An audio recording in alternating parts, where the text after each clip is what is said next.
Welcome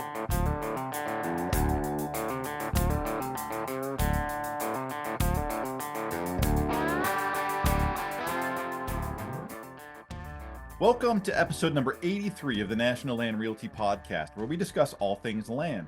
Our goal here is to inform, educate, and entertain those of you who own land or are interested in the buying and selling of land throughout the United States. My name is Mac Christian, and I'm the Chief Marketing Officer here at National Land Realty. I'll be your host for this episode.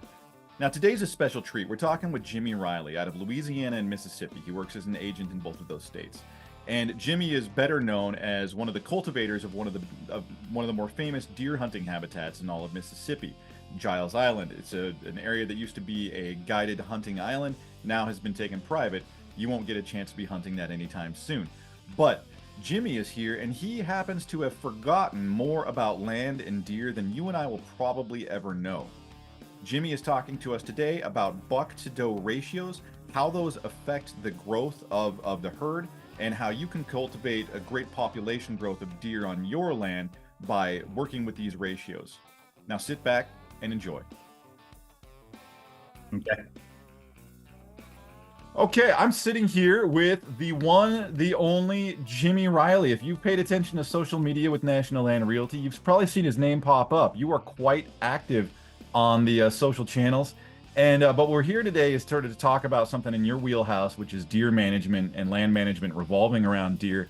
And we're talking about the ratio between does and bucks. And Jimmy, just real quick though, before we jump in, fill us in a little bit about your background. You've been on here before, but for those of you who didn't catch that amazing episode that we did, I'm going to call it amazing episode. That was a good episode. Fill us in a little bit about your background. How did you get here? Well, I spent the last 27 years developing the business and managing the business on Giles Island, where we sold commercial hunts. And the main thing was deer, but we did turkey and we did fishing trips and we did alligator hunts and dove hunts and squirrel hunts, and we did it all.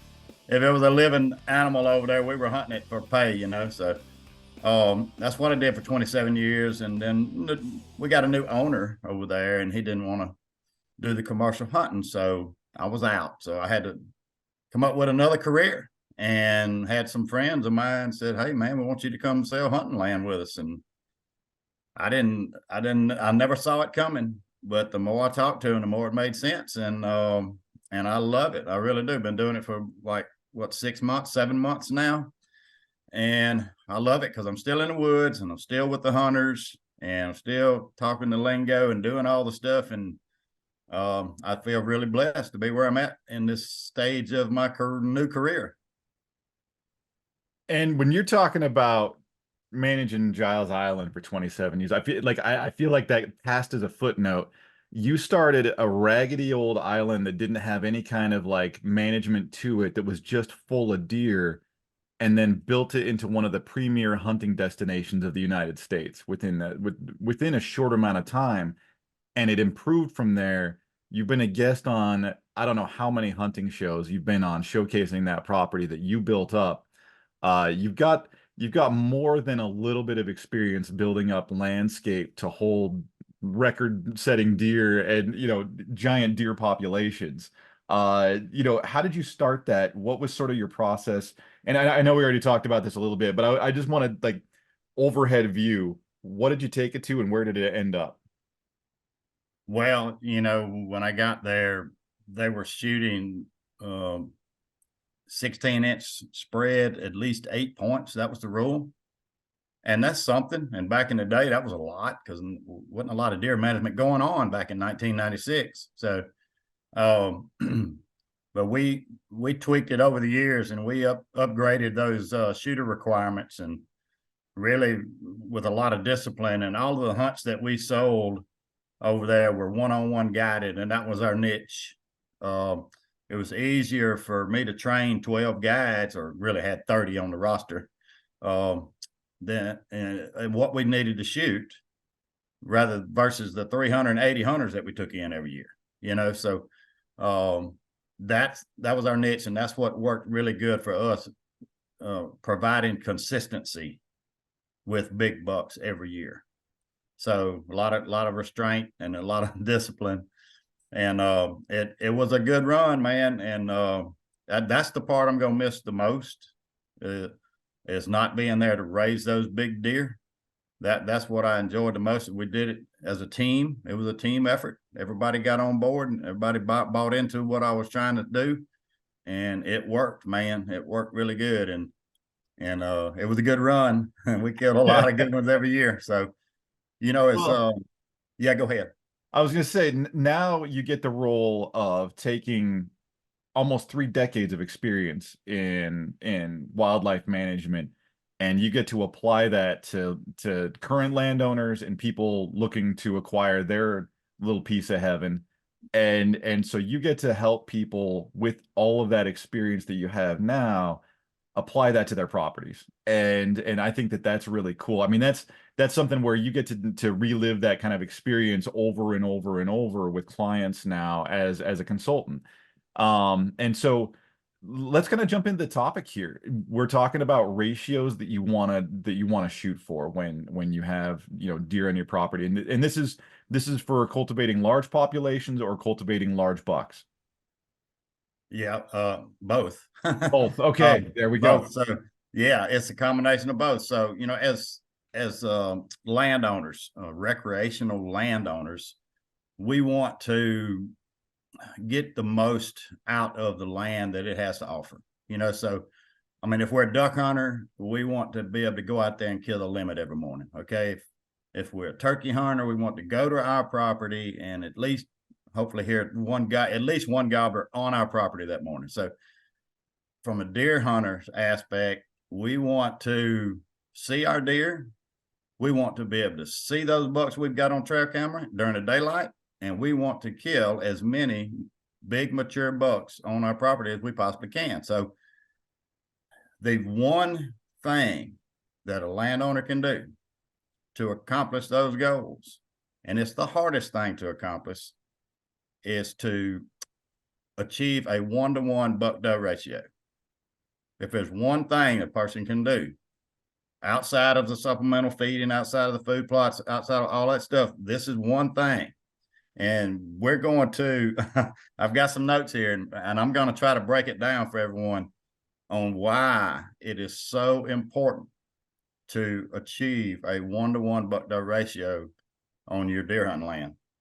Okay, So and I got a lot of questions with this too, because there's certain preconceived notions that sort of like go out the window when we're talking about this. So like some might take the path of, why do I not want a whole crap ton of does and like one stud buck? Like what does that do to the population? yeah, I mean that's terrible, because I mean, yeah, that one stud buck is going to breed. Look, it doesn't matter how many does out there. These bucks are not breeding all of them. It's not like a herd bull. Okay, it's not like the rooster in the hen house. Okay, deer don't work that way. The average buck only breeds 2.5 does a year. Okay, that's the average. That's a biological stat. Okay, so the main thing that you're going to get when you have a 1-to-1 buck-doe ratio, you're going to increase the quality of your hunt big time. All right. It increases the competition for the does between the bucks. Okay. So when you have 1-to-1, those bucks have to fight to establish territory. They have to roam around. They got to move more to establish territory. They're always bumping into one another because you have more bucks on the property. Okay. And when it comes time to find a doe, a receptive doe, they have to roam around more because there's not as many out there as it used to be. So the bucks are roaming around more. That puts them roaming around in the daylight a little more. And then there's more scrapes out there. There's more rubs out there. You're going to wind up seeing mature bucks walk up in your food plot during daylight. So this isn't just a matter of population. This is also a matter of altering their behavior.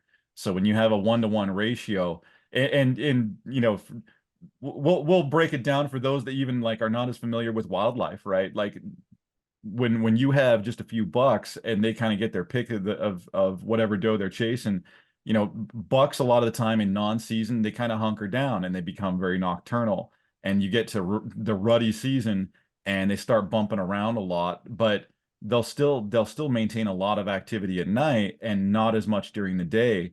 And what you're talking about is if they have to try a little harder, they'll be bumping around a little bit more during the day. Is that what is am I picking up the kind of That's no, right? that is absolutely correct.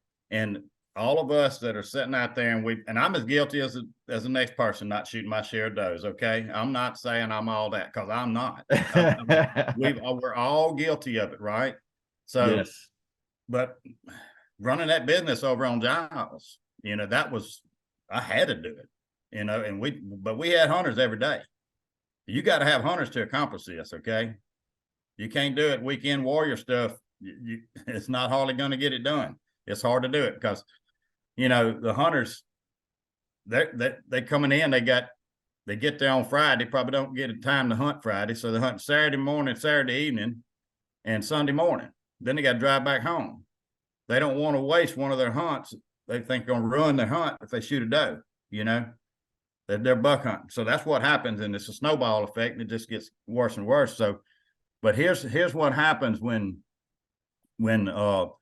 you start seeing more chasing. When you have a 1-to-1 buck-doe ratio, you start seeing those bucks chasing those does to the woods. And on Giles, we would have 2 and 3 bucks chasing one doe, or 5 or 6 bucks, or 8 or 10 bucks chasing one doe. So here's what happens. The chase is usually the young bucks, okay? 1.5, 2.5, 3.5-year-old bucks.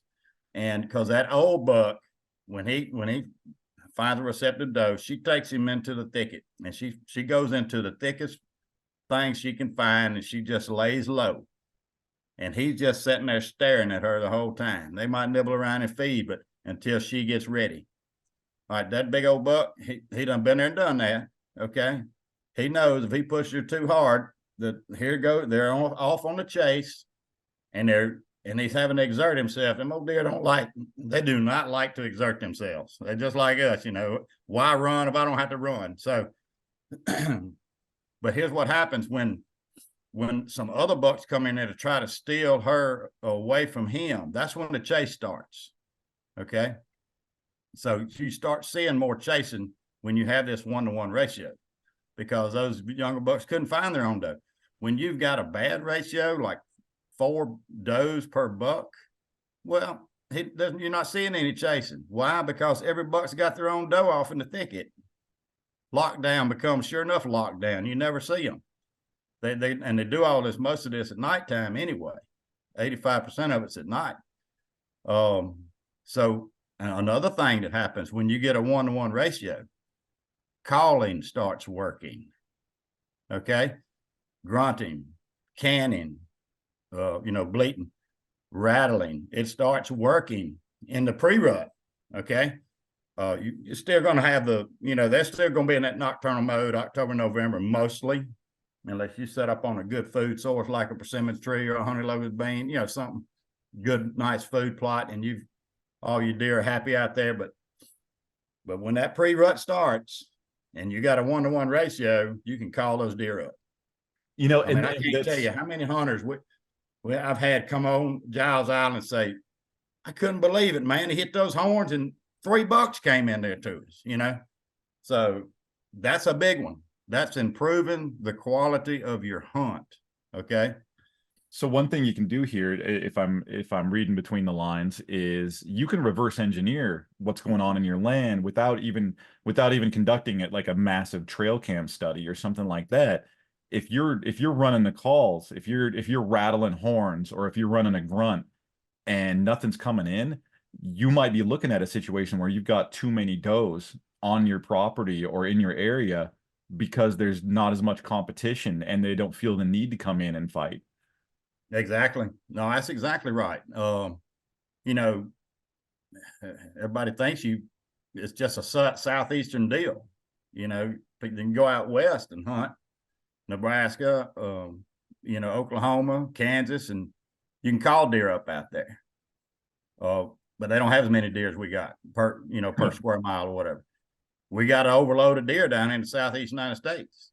and particularly here where I live, you know, around in Mississippi. But you can change it. Now it takes an effort. You're not going to change it on 300 acres. You need everybody around you to do the same thing. You know, Right. get on board, and you know, you can't have one guy in the middle having to shoot 5 different landowners' share of the does. You know, everybody's got to get on board.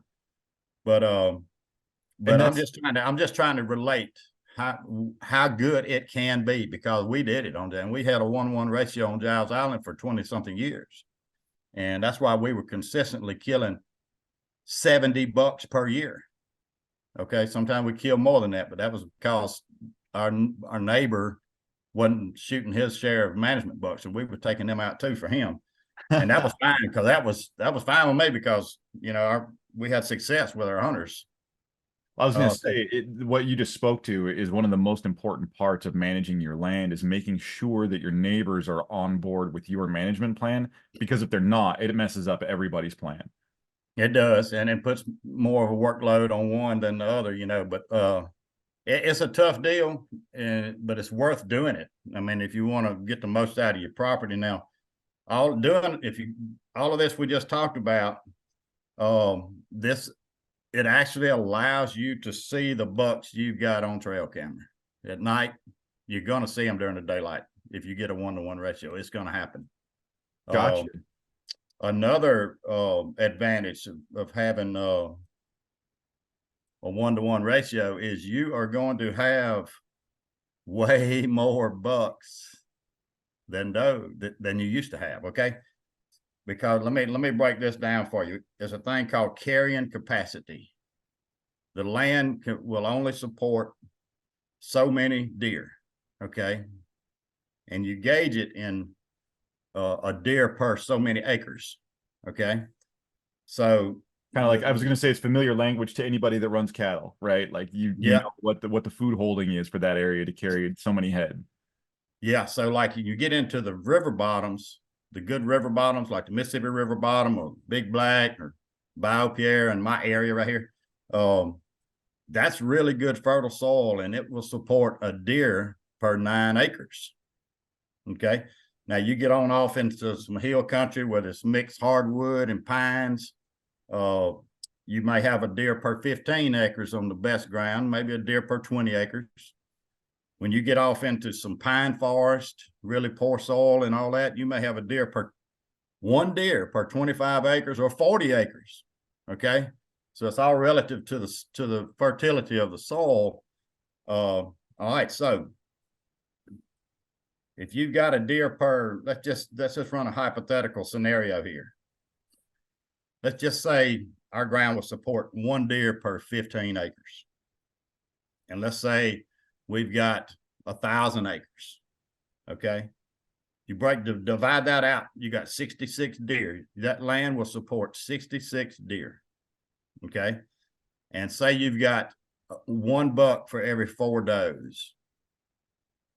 That yields 13 bucks on your property. 1,000 acres. Okay. Now let's throw that same scenario, 1,000 acres, deer per 15 acres. That's still 66 deer, but you've got a 1-to-1 ratio. Now you've got 33 bucks. I was going to say, you've doubled your count with just instead of 13, you got 33. That's huge. I mean, that right there is the most advantage of running a 1-to-1 ratio. You're going to have more bucks because everybody wants the big, huge 150 plus deer. Okay. And how you going to get that? Well, the more bucks you put on your property and let go to 5.5 years old, the better chance you're going to have of one of them becoming a 150 or better. You see, would you rather have the odds of 13, one of them out of 13 bucks or one of them out of 33 bucks? That's the biggest reason for having a 1-to-1 ratio. Couple questions out of this. So one, I want to ask you about how to get there, right? The management process of how let's say you notice, and we can go both ways, right? You've got more bucks than does, you've got more does than bucks, but you just brought up something really important, which is letting the deer in your area mature.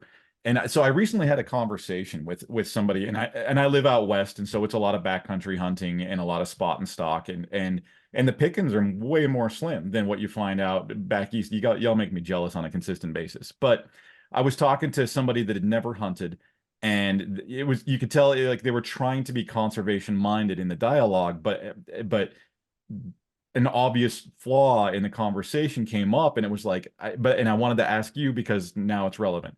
When I was talking to this person, they were because I don't want to throw them under the bus or anything, but they were saying to me like, "Hey, I really want to try hunting sometime," and he like, I really. I don't want to trophy hunt. I feel bad about that. I don't want to just go for antler size. I would take like a spike, something like that. I'm just hunting for food. And I had a response, but I want to hear your response first because honestly, I want to see if I was off. But if somebody has that mindset where like I'm just going to take the first thing I see, I'm not going to pass on the spike because I'm only after meat. I feel like I want the mature ones to stay, and the young ones we can take those. They need to shoot a doe. If they're going after meat, they need to shoot does and have a good pair of binoculars and make sure they're not shooting button bucks. Period. I mean, that's it. Let these bucks go. Maybe not everybody is a trophy hunter. I get it, but let's respect the ones that are, and let's just let the bucks go on to maturity, which in my mind is 5.5 years old. You better start trying to kill them at 5.5 because that it's not an easy thing to do, and some of them going to get by, and you wind up getting them at 6, 7, and 8 years old. But if you're just shooting them antler size, you're killing a lot of good 3-year-old deer, man. I mean, we did it. I mean, because we ran bow hunting and gun hunting on the island. We sold those hunts, and we had a 140 rule on the bow hunters, and eventually went up to 145. Had to score at least 145 without being a 5-year-old. And we killed some 160-inch 3-year-old deer, and that hurt me. That's the deer that could have been a 180, 191, 2 years down the road. So, yeah, if you're just meat hunting, shoot the does. Yeah. You're going to help everybody out when you do that. Well, and the dialogue that I kind of had is like if you're taking that approach, then you're eliminating the younger generations and passing on the older generations that are on their way out, and you end up limiting the population because those younger generations become strong. They do become, that is your future large deer, and if you do that, you're actually you're impacting the population in a way that's like it's not going to grow stronger as a general population. And so it was a funny dialogue because you could tell they were trying to be careful, and they were trying to, well, I don't want to do that trophy thing because there's going for a more mature buck, it's labeled as trophy hunting, but it's like you're also allowing the population to grow, and the stronger deer are going to achieve supremacy. And they don't live that long anyways. You're talking 5, 6, 7, 8 years, like somewhere in that range, that 5 and up. What's the Yeah. oldest deer you've seen? I don't know. Yeah. I mean, I think you could, if you just let them go, I mean, you could probably have deer go to, 12, 15 years old. I don't know, but we hunt them so hard we don't ever get Right, there. right. I mean, and well, the biologists really can't age them. Once they get to 8, they put 8 and then a plus sign, and they really don't know how old they are after that. Yeah, Uh, yeah. so, Well, and that life is hard. Like a deer's life is not an easy thing. Like no, it's not. they're It's tough that's right. animals. Yeah. So So let me talk a little bit about. All right, so give everybody an expectation, and this might hurt some feelings, but uh, how many deer you can expect, mature deer, to kill like on that 1,000 acres okay. that's got a 1-to-1 ratio. Okay, so if you got a 1-to-1 ratio, let's just say you're gonna have to have, if you got a buck fawn, then you got a doe fawn to match it. You got a 1.5-year-old buck, you got a 1.5-year-old doe. 2.5, 2.5, 3, 4, and 5.5. So that's 6 bucks and 6 does. Okay, so that's 12 deer. It takes those 12 deer to keep it to be consistent year in and year out. Okay, keeping that 1-to-1 ratio takes 12 deer to harvest one 5.5-year-old buck. Did that just make sense? Yes. Okay. So So that's your harvest ratio. Like you don't want to harvest more than a 12 to 12 or sorry, a 6 to 6 ratio because otherwise you're going to deplete the population. You get it all out of whack. So 1 for 1 in every age, in every generation, up to 5.5 years old. All right, so it takes 12 deer to kill one 5.5-year-old buck. That 1,000 acres has 66 deer on it. You divide that by 12, you can kill 5.5-year-old bucks on that 1,000 acres. That's some Now, pretty somebody solid said, math. That is something I there's know, I nothing know. else. Everybody just went, "Oh my God, no!" All right, so yeah, I get it, but it's true. Yeah, you might say, "Oh man, we got 1,000 acres back home. We lease out, and we killed 15 or 20." I said, "Well, okay, you might be. You're either killing your neighbor's old deer, or you're shooting 2 and 3 and 4-year-old bucks. That's what's Right. happening." So, I mean, this is the numbers do not lie. Numbers can't lie. It's impossible. All right, we What's that? harvested. The facts don't care about your feelings. Now, no, they don't care about your feelings. And we average 70 bucks per year on Giles Island, 9,400 acres, and that breaks down to a buck per 135 acres. Every year we did it consistently. And that So will maintain a population for growth and strong bucks, strong populations. So what about, in the instance of let's take both angles. You've got too many bucks, you've got too many does. How do you manage for that? now that's another issue. Now you've got to keep your herd under carrying capacity.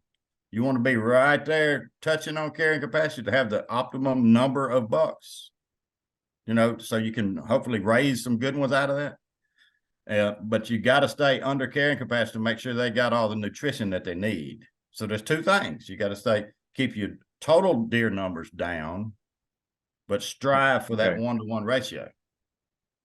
And so by carrying capacity, you mean you're talking about the ratio of 1 deer per 15 acres, or Yes. given your food supply, right? Because it could be 1 deer you talked about pine forest, and 1 deer every 40 acres, which hurts me a little because it's one of those like being out west and it's all pine. It's like, yeah, that makes sense. You got to try real hard.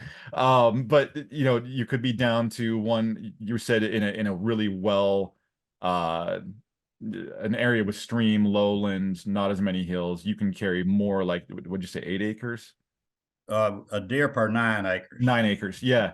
Yep. But 15 is probably a good rule of thumb to keep in mind because most areas are not just flat and plush with food.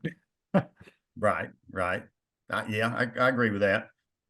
All So, right, so it's a tough deal to accomplish. So how do you go about accomplishing a 1-to-1 ratio? Well, shoot the does. That's what you got to do. You definitely got to shoot the does. So how do you know how many to shoot? Well, you can hire biologists or get on the state's DMAP program, and they'll have, that won't cost you anything. And he's just as sharp as anybody else. And that's what he went to school for. And that's all he does, that DMAP biologist, and go with their recommendations. They know what they're doing. They have studied deer, and they've got a whole history of colleges that have studied the deer, and they got all this data and do what they say. Now, how do you accomplish doing what they say? Now, if you think you can go out there and figure out your ratio and figure out how many does you need to shoot, that's fine, But when you're doing that, when you're trying to decide what your ratio is, I really don't like trail cams to go off of that. You can use them as part of the equation, but what we did on Giles, I got my guides to come in and tell me how many deer did you see, tell me how many bucks, and tell me how many does.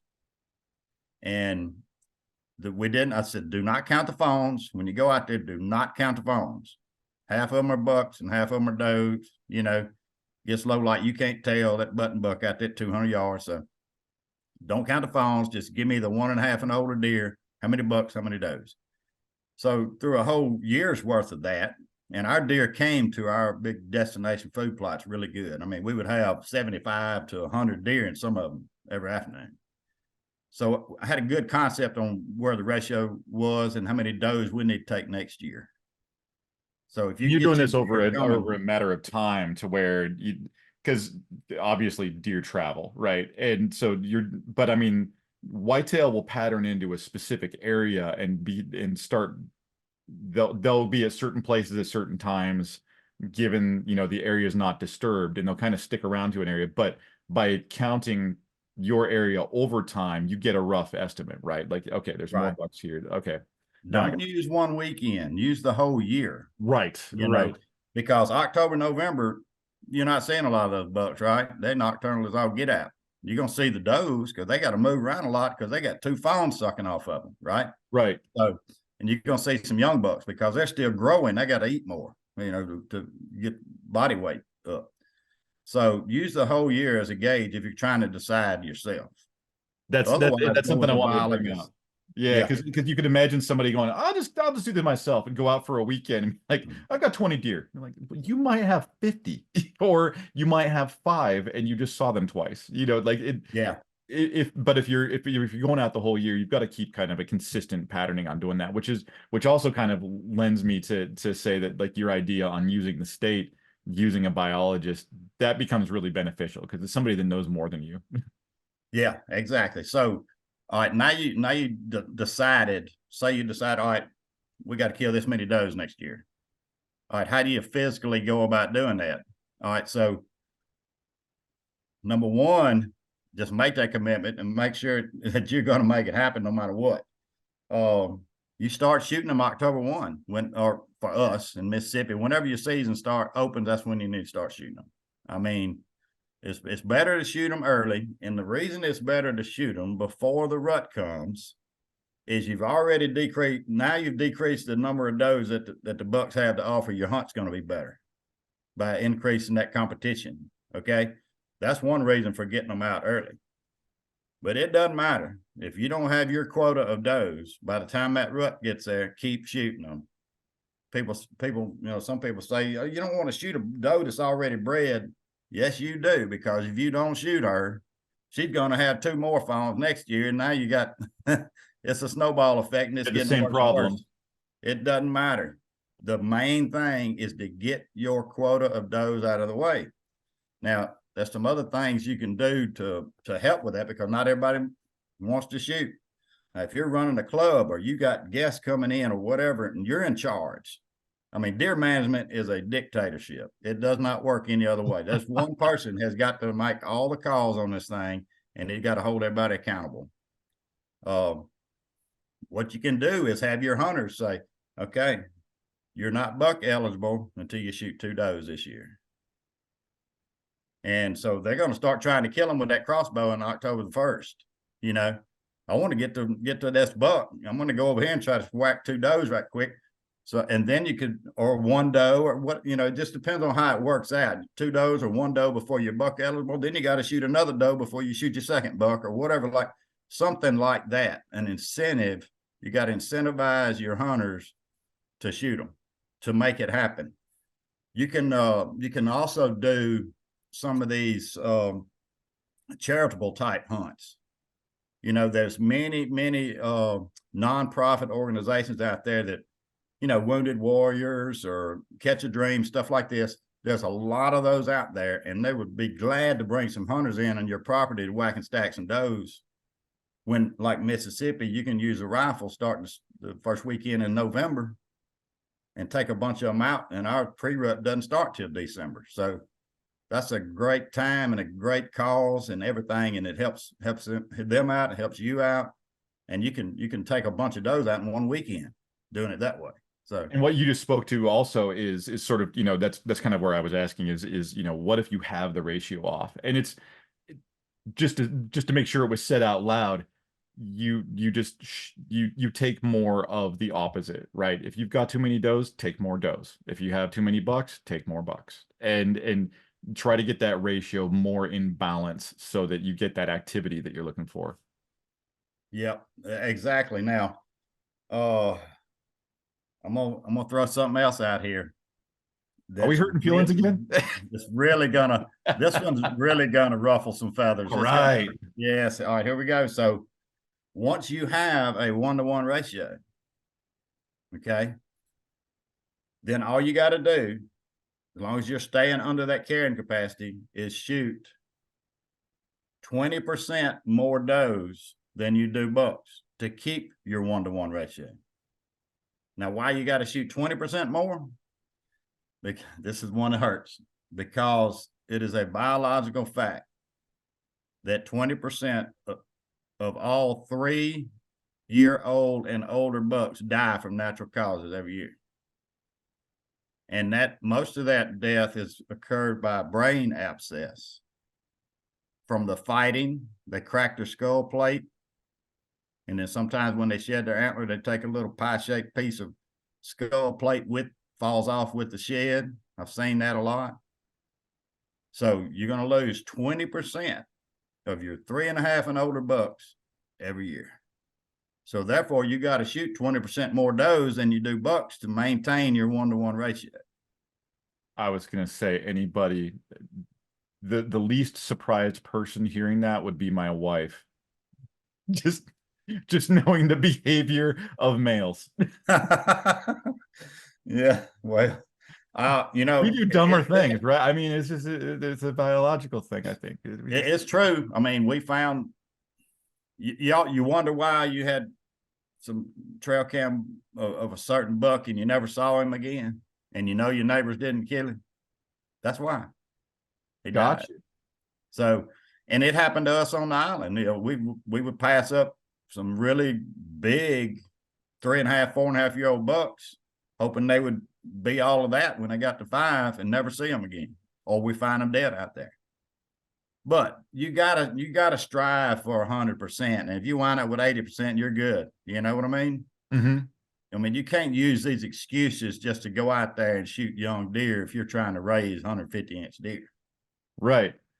Yeah. Well, and you brought up something as well that it reminded me of a fly fishing story that I had, but it's I call it the graybeard discount. And it's like as you're trying to count your deer, you do have to space it out, and especially in the off season when it's non-rut, if you're trying to gauge your populations, you probably want to have some nocturnal approaches as well, because the old deer, what reminded me of fly fishing is I went fishing with a group, and I've achieved the status of graybeard now, and there were some young guys that were out there at like 4 a.m. setting up, and just, I mean, it's cold, it's miserable, and I slept in, I had a good breakfast, I showed up at daybreak, and these guys have been fishing for like 4 and 5 hours. Half of them look like they have hypothermia, and they're out there fishing, and this is a weird area where like you're on a ladder and stuff. It's cold, it's windy, and we waited until daybreak. We were relaxed, we had coffee, and we showed up and we caught more fish than they had the whole time. And it was sort of the old guy thing. Like, you guys can have your exuberance. I'm going to show up and do my thing, and I know how to do it. And so the older bucks do the same thing. Like you were talking about bucks moving around in the daylight. You get a lot of the younger ones, the ones that are really trying to prove themselves, to eat more. And you've got the older bucks will hang out and you don't see them. And in mountainous areas, they go up high and they're gone the entire year until the rut. You won't even know your population until that time.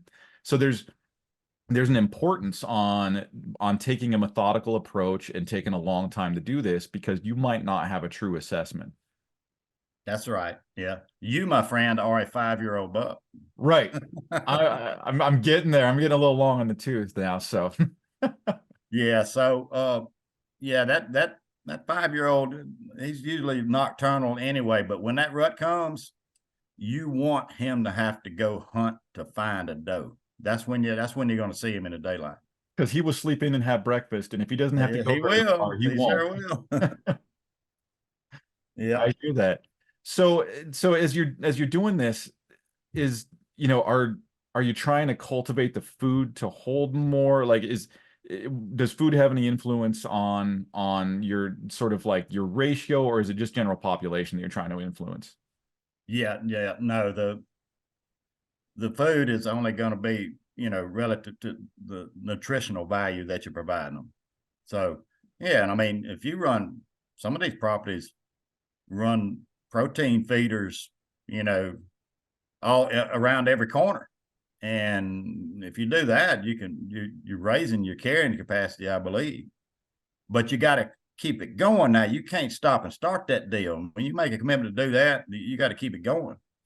And then the deer will tell you, where they got enough natural vegetation or not, because they'll leave that protein alone. Usually when the green up starts in the springtime, they would rather have the natural vegetation than those protein pellets. But wanting and achieving a 1-to-1 buck-to-doe ratio is all about trying to kill more quality bucks in the end, because you're going to have more bucks on your place. And if you're assessing your land for, and this is just I'm trying to come up with questions that can, like, I'm trying to stump you here. So if you've got, let's take your 1,000-acre spread, and you've got a really dense food area, and then you have an area that is not as dense, is that okay because you're bringing in deer to a centralized area, or do you want it more spread out so that there's not as much sort of like overpopulation to one area? Well, you just named, you just categorized like the Midwest, a lot of parts of the Midwest. That's the way it is in Kansas. Those deer, they're going to go to those ag fields. They're going to hang out around those ag fields until they get harvested. And then they leave and they go back up in the countryside, up in those draws and fingers, so it might be miles away. I'm talking 8 or 10 miles away. So they may have a summertime place they hang out. Then they may have a wintertime place that they hang out. So you got to learn those patterns, and not all of them will leave. Some of them are going to stay around, but the majority are going to hang to where the best food is. And then they're going to disperse from there as it dies out, or the frost kills it, or it gets harvested, or whatever your situation is. I appreciate you rolling with my questions there. I've like, it's as I'm asking it, it's like, I'm going to sound really dumb for this, but I'm just going to ask it anyways, because someone's going to ask it. Yeah. So I appreciate you fielding that without being like, Mac, come on. No, it's all good, man. I realize that most of the people that are listening to us today, they know all of this, but some don't. Right. Some haven't had the benefit that we've had. So we're just here to share and, our experiences, and it's all fun, man. That's why I love doing this, what I'm doing, selling hunting land for a living. And I'm out there trying to help the guys, and listening. Maybe I can learn something from them too, to help somebody else down the road. Oh, exactly. Well, so Jimmy, you're really active on social media. Tell people your handle on how to see you on Instagram, because you're doing a lot of work there. I don't even know what my handle is. What is it? I'll post it in the notes. We'll have it in there. We'll get the link. I'm green on this social media, man. For a greenie, you're doing a lot of work. Well, Ronnie, that's our CEO of the company. He said, I want you to do this. You can do it. It's going to help the company. It's going to help you. And I'm like, oh my goodness gracious, are you serious? So I just made a commitment, man. I said, okay, I'm going to do this. Every time I go to the woods, I'm going to find something stupid to talk about, and I'll run it on there and just hope for the best. All right. So your @ is Jimmy Riley NLR, and I'll have that in the show notes. You listening, give Jimmy here a follow. It's worth your time, and share it around. That's how everybody's business grows in this industry. But we'll have that in the show notes. Make sure that y'all share that. Well, Mac, I surely appreciate you, my friend. It's always a pleasure talking with you. Likewise. Appreciate your time, man. Good talking to you again. All right. Y'all have a great rest of the winter. You as well. This concludes episode number 83 of the National Land Realty Podcast, talking with Jimmy Riley about buck-to-doe ratios and cultivating strong population growth. Remember, you can learn more about the buying and selling of land at nationalland.com.